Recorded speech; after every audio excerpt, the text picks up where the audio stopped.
అలాగే బుద్ధిగా ఉండాలి.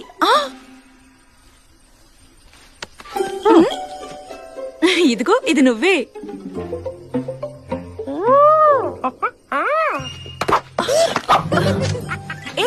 ఆగు. పోనీలే పాపం అనుకుంటే నీ కోతి బుద్ధులు నా దగ్గరే చూపిస్తున్నావు. గొరిలా మీద రీసెర్చ్ చేయడానికి వస్తే పేపర్లు ఏరుకునేలా చేసావు.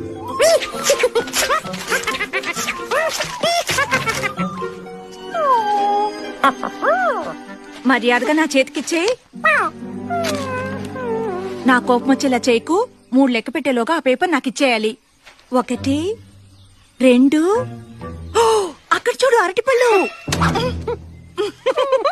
నీ అతి తెలివితేటలు నా దగ్గరే ప్రయోగిస్తావా? ఓ అదేవి కుదరదు. ఇలా మొసలి కన్నీళ్లు కార్చి నన్ను మోసం చేయలేవు, నేను మోసపోను.